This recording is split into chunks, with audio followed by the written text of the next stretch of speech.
I want to be totally conscious. How do I, like, and I feel like I'm conscious most of the time, you know? I mean, I for sure have my nothingness place and all that, but I want to bring total consciousness to our relationship.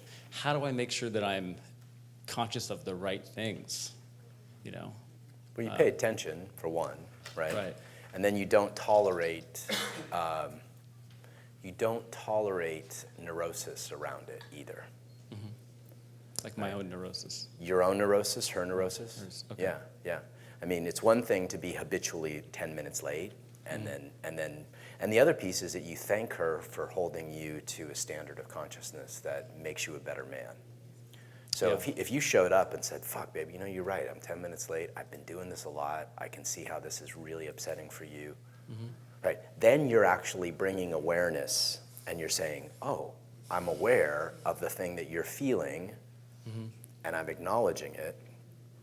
That goes a long way. Yeah.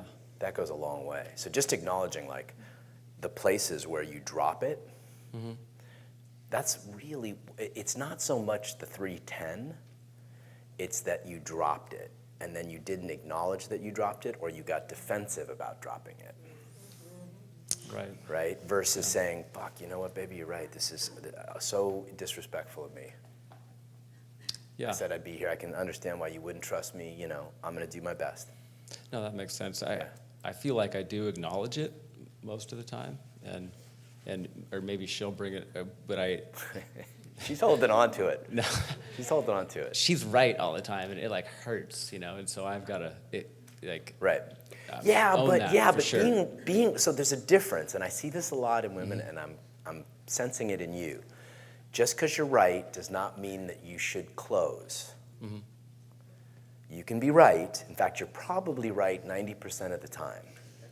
You're probably right. Nobody knows them better than you, and you're probably right about them most of the time. But being right and being closed, again, being a yes to the thing that's a no. Most men are habitually a no to criticism. Any other men?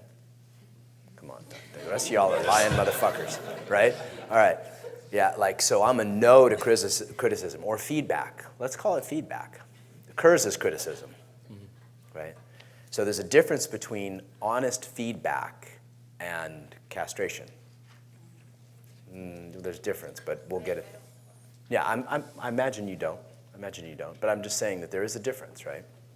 So honest feedback is when it's 3:10, you said you'd be here at 3, it breaks my heart because I lose trust in you, and then I wonder, are you able to actually lead us in our life? And can I trust you with money? Can I trust you with my children? Can I trust you with our children? Can I trust you?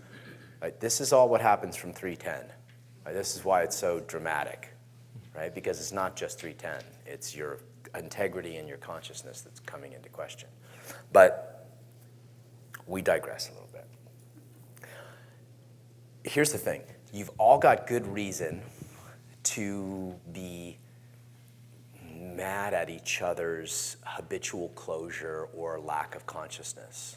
You've all got good reason, right? You've all created, really well-practiced stories about why.